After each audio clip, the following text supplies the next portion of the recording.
একটা ভিডিও দেখো মানুষের জীবন কেমনে বদলায়।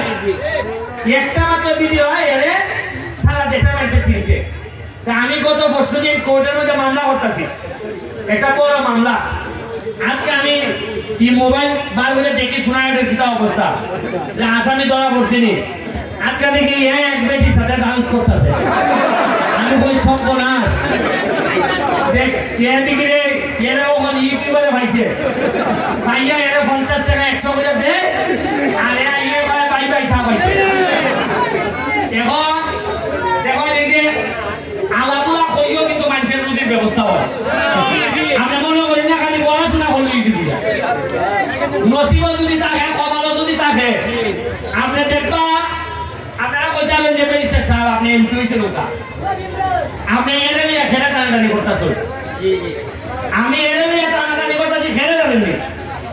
এ তো আদা কিছু মাথার মধ্যে সমস্যা আছে।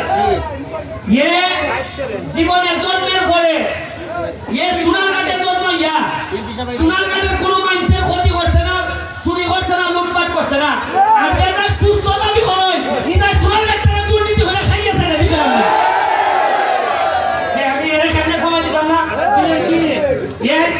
এর যারা ভয় ভাগল, যারা চুরি করে এরা কিটা, এরা নিজে পয়সা আমার লোকে পয়সা পাইলে যারা খায় এরা কিটা।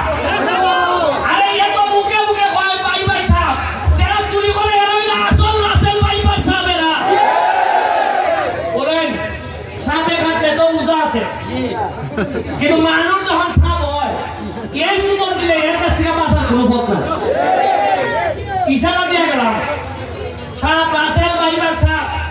সংসদে আমি কইছি যে মাননীয় প্রধানমন্ত্রী রাসেল বাইবার সাপ আইছে, কিন্তু বেজি ভাই বেজি মানে নেওয়া। তবে বাইরে কিনা আমি জানি না।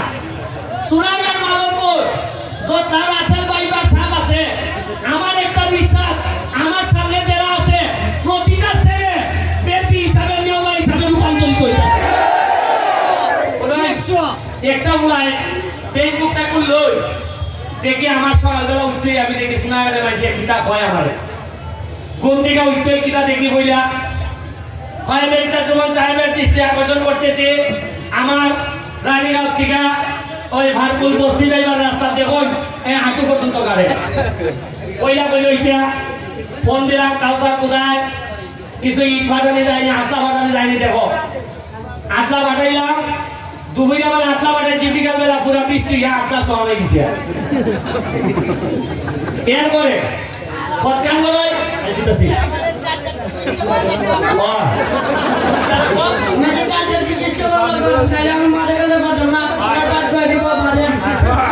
এরপরে আপনি আজকে আজকে রাত্রে গতকালকে রাত্রে কিনা বলছি আমাদের লোকজনে কইল ভাই কারেন্টের অবস্থা খারাপ, কারেন্ট নাই ভাই। প্রত্যেকদিন ওই উনি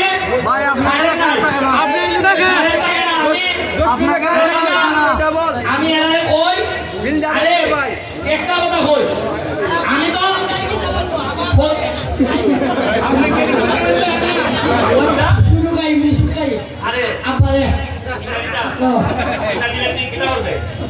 আমি মারে গেল আর পয়সা মারে গেল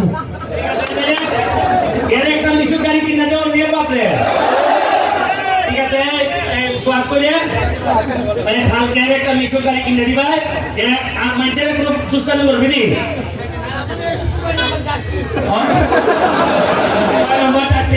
ঠিক আছে কালকে একটা মিশুক লইয়া তুই তোর বাবা যখন চালাইব তুইও বাবা চালাইবে। ঠিক আছে আচ্ছা আটো ফেলবো। এখন বিদ্যুতের ব্যাপারে প্রতি সপ্তাহে আপনারা সামনে বক্তব্য লিয়ে আয়। আমি তো জবাব দিলে যে এমপি হিসাবে দাঁড়াই থাকি। আমার দুঃখ হইল গত 30-40 বছরে কোন এমপি আসলা মন্ত্রী আসলা দাঁড়াইয়া কইছেন ভাই সাহেব খারেন তো বেলে নেই উঠছি। আমি আমার না হয় আমার বয়স কম, আমি বেটা স্বতন্ত্র, যারা বড় বড় নেতা আসলাম তারা এখন দিন খালিয়া কইলা না খেলে যে খারেন না এর লেগে দুঃখ প্রকাশ করে এরা লেন মুরতুই ধরুন গেছে না ওই সময়। ওই আগে যে তো লেন করে ধরুন গেছে না, এখন এমন লেন সহ বাড়াই দিছে। কেন্দ্রা মাঠের সাইকেলের নদীটা দেখছেন কি না সুন্দর একবার মনে হয়েছে না যে কত সুন্দর একটা মরা নদী আমরা জীবিত হয়েছে এখনকার কিন্তু হলজাত লাগে না যে এই 40 বছর আমরা ইটার মধ্যে ময়লার ডাম্পিং আছে ময়লার না তৈরি এই জায়গা ভালো লাগছে আজকে যে আপনারা আইসো এখন তো গন্ধ হয়েছে না আপনারা এখন ওরা খালি নমুনা শুরু করছি আর নমুনার পরে দেখবা খালি আমার একটু চেক আপ দিয়ে রাখো এই হারাম দাদা হতে যেন আমার মাইনালি ধরা পারে বেশি দিন লাগতো না আমার 2টা বছর সময় দেন দেখবেন না আমি সোনারগাঁ মাধবপুরের ইতিহাস আমি কিভাবে বদলাই দিই দেখবেন আপনারা পরের খেলা শুনব আমরা আরো নতুন নতুন প্লেয়ার আইতেছে আপনারা মজা পাইবা মাঠ ছেড়ে দেন থ্যাংক ইউ